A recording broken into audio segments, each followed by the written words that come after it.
Non, ça y est, c'est bon. Merci. Donc, Laurent Tauzin, je suis praticien hospitalier au centre hospitalier de Nouvelle-Calédonie. Je suis pédiatre.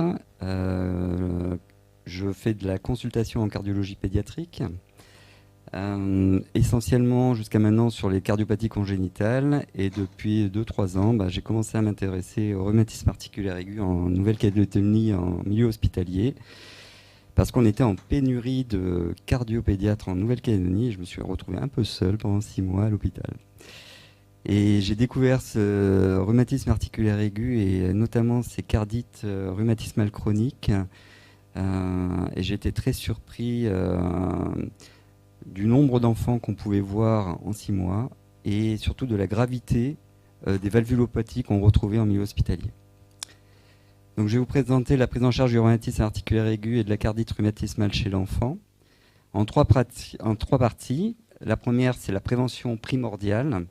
C'est vraiment la clé de voûte pour pouvoir lutter contre le RA et la cardite rhumatismale, c'est-à-dire intervenir avant l'infection au streptocoque chez les enfants. Ensuite, on a la prévention primaire, c'est-à-dire qu'on va traiter l'infection des enfants. Et la prise en charge hospitalière, et notamment la prise en charge des cardites rhumatismales, dite prévention tertiaire, pour limiter la morbidité, la mortalité chez ces enfants atteints déjà d'une valvulopathie qui aboutira à long terme à de graves complications en Nouvelle-Calédonie. Et de par le monde, parce que c'est une pathologie qui est très très fréquente dans les pays en voie de développement. Donc le rhumatisme articulaire aigu, juste pour vous rappeler, c'est une exposition au streptocoque, on a un portage chez les enfants qui est très important, et qui dans certains cas va donner une infection, essentiellement des angines, mais aussi des surinfections cutanées, qui va entraîner une réaction inflammatoire au bout d'une dizaine de jours pour aboutir la plus souvent à la guérison. Et dans certains cas, on a une réponse auto-immune retardée de 2 à 3 semaines, qui va être responsable de la symptomatologie du rhumatisme articulaire aigu avec une atteinte articulaire et ou cutanée et ou neurologique et ou surtout cardiaque. La cardiopathie rhumatismale chronique, c'est la séquelle du rhumatisme articulaire aigu. Parce que les trois premières...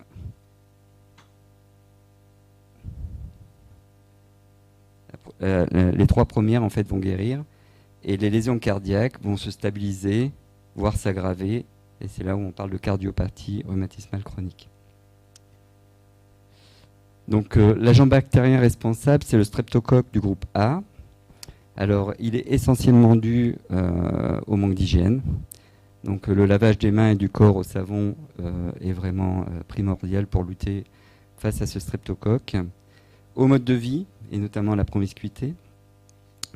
Donc c'est vrai que le mode de vie en Nouvelle-Calédonie il favorise cette transmission du streptocoque. L'accès à l'eau courante pour pouvoir utiliser des machines à laver, pour pouvoir laver le linge à température suffisamment élevée pour détruire les parasites qui sont responsables de portes d'entrée cutanées et responsables des infections, des surinfections à streptocoque, la lutte contre les animaux, contre les insectes, la gale, qui sont également des portes d'entrée cutanées du streptocoque, les habitats délabrés avec les risques de blessures cutanées et qui vont favoriser aussi une porte d'entrée cutanée au streptocoque et le port de chaussures et de claquettes. Alors prévenir l'infection streptococcique, c'est vraiment la prévention primordiale. Il va falloir agir sur l'environnement et le mode de vie, sans forcément le changer, mais en l'adaptant, en prenant conscience de ce risque. Limiter la promiscuité, limiter la propagation de l'infection par des approches socio-économiques, lutter contre la précarité, faire la promotion de l'hygiène, éviter et traiter les plaies. Et là, l'importance de la détertion, le simple lavage au savon et à l'eau. Réduire la colonisation et le portage du streptocoque. Alors, les stratégies pour augmenter le lavage des mains et du corps, donc il faut faire des campagnes d'éducation en santé et une promotion de la santé. Mais il faut surtout distribuer donc des consommables, du savon, promouvoir le lavage des mains dans les écoles avec du savon,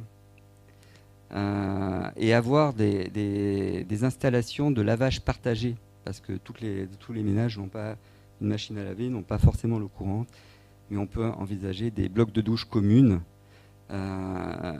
pour pouvoir prendre sa douche quotidiennement. Ensuite, il y a les stratégies pour lutter contre les parasites des vêtements et de la literie. C'est les stratégies dites scabicides. Donc, quand on a un cas de gale dans la famille, il faut laver toute la literie et le linge de toute la famille le même jour à plus de 50 degrés. Et il faut traiter toutes les personnes vivant sous le même toit le même jour, qu'on soit atteint ou pas, par un traitement pour traiter la gale. Soit par la scabiole cutanée, soit par l'ivermectine sous forme de comprimés qui sont des doses kilos. Et il faut avoir accès aux machines à laver. Alors soit dans chaque ménage, soit de manière communautaire. Lutter contre la promiscuité, c'est réorganiser le partage des lits, et notamment des enfants. On ne fait pas dormir les enfants dans le même lit pour des problèmes d'hygiène respiratoire et cutanée. Parce que la principale infection, c'est l'angine. Et quand on a deux enfants qui dorment face à face, s'il y en a un qui a une angine, 2 jours plus tard, celui qui est en face va avoir une angine. Donc éventuellement, on peut les mettre telle bêche si on n'a pas la possibilité de les séparer. Mais en tout cas, il faut penser vraiment à lutter contre cette promiscuité. Et ensuite, on passe à la prévention primaire. C'est-à-dire que là, on a l'infection, essentiellement les angines, mais aussi les surinfections cutanées. Et il va falloir traiter les populations à risque, sans attendre dès les premiers symptômes, sans avoir de preuves biologiques. Pour les autres, on peut éventuellement faire une confirmation biologique. Le strep test a une faible valeur prédictive négative, mais il a le mérite que quand c'est positif, on traite l'enfant. Alors les populations à risque, ce sont les personnes aux antécédents de RAA et de cardite rhumatismale chronique, et les populations océaniennes, mélanésiennes et polynésiennes. Il faudra penser à traiter les infections cutanées à streptocoque, comme les pyodermites, les surinfections de gale ou les impétigos. Alors le traitement de référence, c'est l'extensiline, la pénicilline G. Alors pour les enfants de plus de 30 kg, c'est une dose en intramusculaire de 1,2 million d'unités. Et pour les enfants de moins de 30 kg, c'est une injection de 600 000 unités. C'est le traitement de référence car il est efficace. L'observance est de 100%. C'est un traitement minute. Il est peu contraignant à part l'injection. Et il n'a pas d'antibiorésistance. Il est de faible coût. Il fait mal. Alors après, il fait mal, mais il peut, selon comment on le fait, ça fait peut-être un peu moins mal. Donc il faut savoir l'injecter aussi. Alors les autres traitements, il y a la pénicilline V, l'oraciline. Là, il y a différentes concentrations. La posologie chez l'adulte, c'est 2 à 4 millions d'unités en 2 à 3 prises pendant 10 jours. Chez l'enfant, jusqu'à 40 kg, 50 à 100 000 unités kilo-jour pendant 10 jours. Et puis en cas d'allergie à la pénicilline, c'est l'érythromycine. 20 mg kg chez l'enfant matin et soir, pendant 10 jours pour les groupes à risque et pendant 6 jours pour les autres, et 800 mg chez l'adulte matin et soir, également pendant 10 jours chez les groupes à risque et pendant 6 jours chez les autres. Et ensuite on passe au rhumatisme articulaire aigu. Quand on pose le diagnostic d'un rhumatisme articulaire aigu ou qu'on a une suspicion de rhumatisme articulaire aigu, il faut hospitaliser l'enfant. Pour faire le bilan, d'abord le mettre au repos. Faire le bilan, le traiter, faire le bilan cardiologique, donc une échographie cardiaque pour rechercher une valvulopathie, éduquer les familles et envisager la prise en charge après la sortie de l'hôpital. Donc les symptômes du RAA, ça va être de la fièvre, une polyarthrite ou des polyarthralgies migratrices des grosses articulations, des atteintes neurologiques, la chorée de Sydenham, ça donne des mouvements un peu désordonnés des enfants. La cardite clinique, un souffle à l'auscultation, des signes d'insuffisance cardiaque, un frottement péricardique. On peut avoir une cardiomyogalie à la radio et on va faire une recherche de valvulopathie, essentiellement des valves mitrales et aortiques en échographie. Et puis on a des atteintes cutanées qui sont rares mais pathognomoniques, l'érythème marginé et les nodules sous-cutanés. Alors le traitement curatif du RA, ça va être le traitement de l'angine comme on l'a précédemment décrite. Ensuite, on va avoir le traitement notamment dans les polyarthrites par aspirine, 50 à 60 mg kg, que l'on peut augmenter jusqu'à 125 mg kg jour en cas de non-réponse au bout de 15 jours. Et on rediminuera cette posologie une fois que les symptômes vont diminuer. C'est un traitement à éviter en période de dengue, donc c'est compliqué en Calédonie. Même si maintenant on a notre fameux moustique, donc ça va mieux. Les glucocorticoïdes sont utilisés pour les cardites modérées à sévères. C'est vrai qu'on observe quand même des réponses quand on a des insuffisances cardiaques, enfin des cardites modérées à sévères en échographie et en phase inflammatoire, on observe quand même des réponses avec des diminutions de l'atteinte valvulaire au bout de quelques semaines. Alors c'est instauré après un traitement par ivermectine pour éliminer l'angululose invasive et on fera toujours une échographie cardiaque avant. Traitement par digoxine et anticoagulation en cas de trouble du rythme cardiaque, essentiellement la fibrillation auriculaire. Les diurétiques et les inhibiteurs de l'enzyme de conversion en cas d'insuffisance cardiaque en phase aiguë pour les diurétiques. Traitement antalgique par paracétamol et codéine à dose usuelle. Le Tegretol pour les chorées pour un traitement de 2 à 4 semaines et surtout le repos au lit. Prévention des rechutes, ça je laisserai Jean-Michel en parler.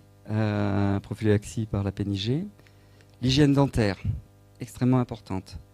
Il faut vraiment, quand on a un contexte de rhumatisme articulaire aigu, prendre en soin ces enfants au niveau dentaire avec une consultation annuelle qui est prise en charge par la CAFAT à 100% quand on pose le diagnostic de RAA.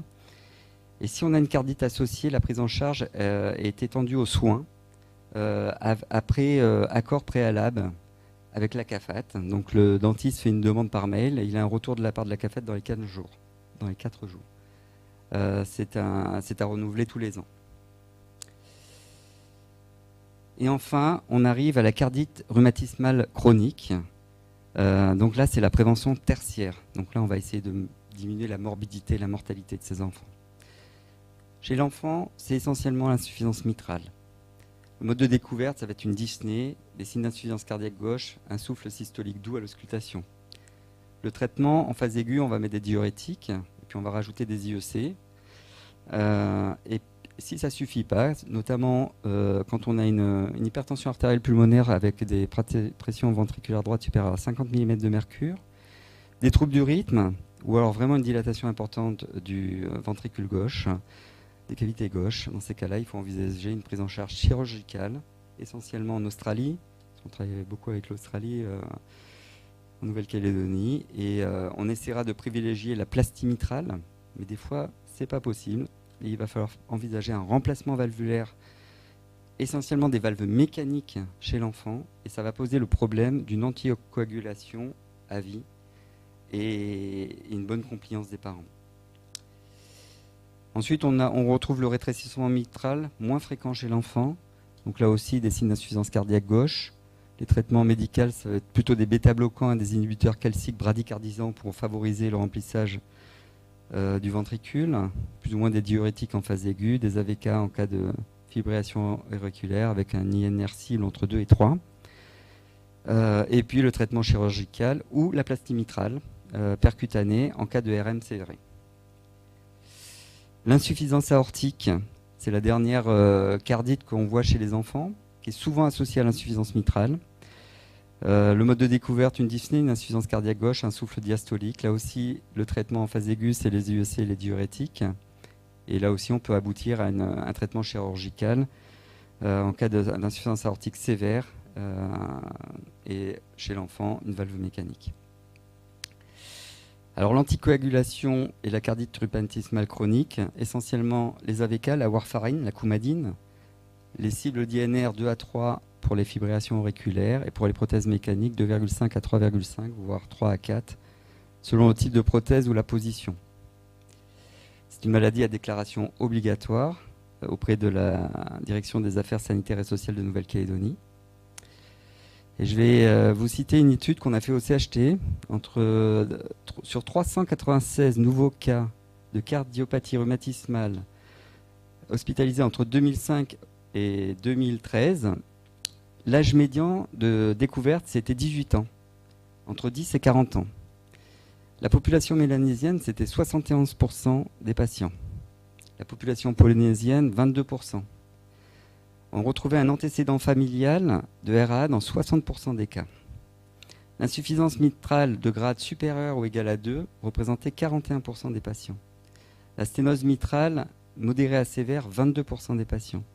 L'insuffisance aortique de grade supérieur à 2, 21%, supérieur ou égal à 2, 21% des patients. Et la sténose aortique modérée à sévère, 2% des patients. Au total, quand on diagnostiquait un nouveau cas, dans 67% des cas, on avait déjà une cardiopathie rhumatismale chronique modérée à sévère. Et on retrouvait dans 18% des cas une hypertension artérielle pulmonaire supérieure à 35 mm de mercure. Donc moi, je vais finir sur un cas clinique qu'on a eu récemment à l'hôpital. C'est un enfant de 11 ans. Il a comme antécédent une mère qui a une cardite rhumatismale chronique et qui a été opérée il y a quelques années et qui a eu une valvuloplastie de sa valve mitrale. En septembre 2021, on lui diagnostique un RA. En juin 2022, on lui retrouve une cardite rhumatismale de bas grade, un IM de grade 1 à 2, et il est mis sous extensiline toutes les 4 semaines. En mai 2023, on le revoit et on constate une aggravation de son insuffisance mitrale. Donc on augmente les injections à toutes les 3 semaines. Mais la prophylaxie, elle reste irrégulière. Et en septembre 2023, on l'hospitalise pour une altération de l'état général, des palpitations, une dyspnée, une orthopnée. Donc on lui fait une échographie. Alors, est-ce que ça va marcher, ça? Voilà. Alors, je vais peut-être faire ça comme ça.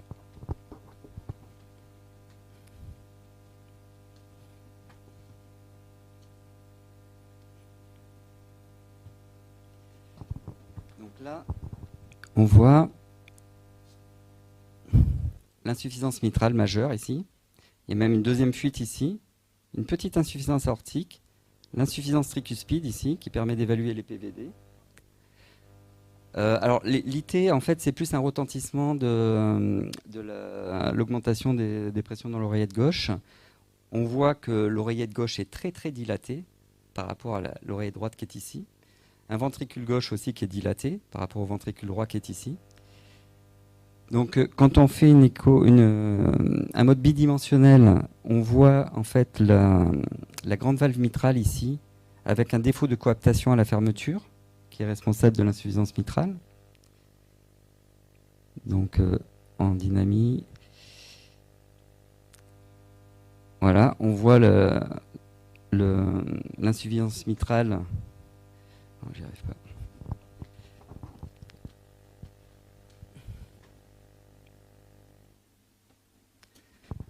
Donc, on a vu là que la grande valve mitrale, elle se fermait pas bien. Et ici, on voit en fait cette insuffisance mitrale majeure là, qui va remplir l'oreillette gauche à la fermeture de la valve. Donc, au total, en échographie, on a une insuffisance mitrale qui est majeure, une dilatation des cavités gauches. L'oreillette gauche est mesurée à 30 cm² pour une oreillette droite à 10 cm². Le ventricule gauche est dilaté. Il a un gradient à travers la mitrale qui est un peu augmenté, donc il y a aussi un degré de rétrécissement mitral. Il a une insuffisance aortique qui est modérée. Et surtout, il a une hypertension avec des PVD à 60 mm de mercure.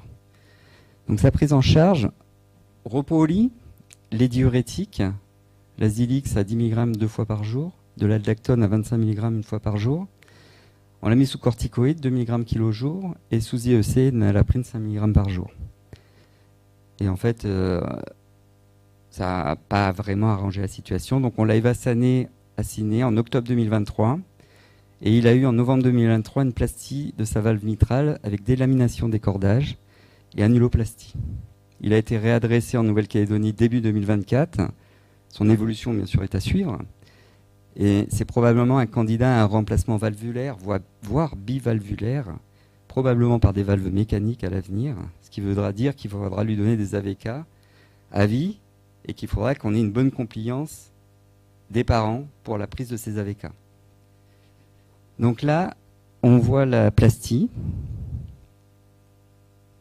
Voilà, on voit la plastie de la valve mitrale. Donc on voit que l'insuffisance mitrale a diminué, que la taille des cavités gauches a diminué. On voit qu'il reste ici une fuite aortique. Et ça, c'est la fuite aortique en coupe longue axe.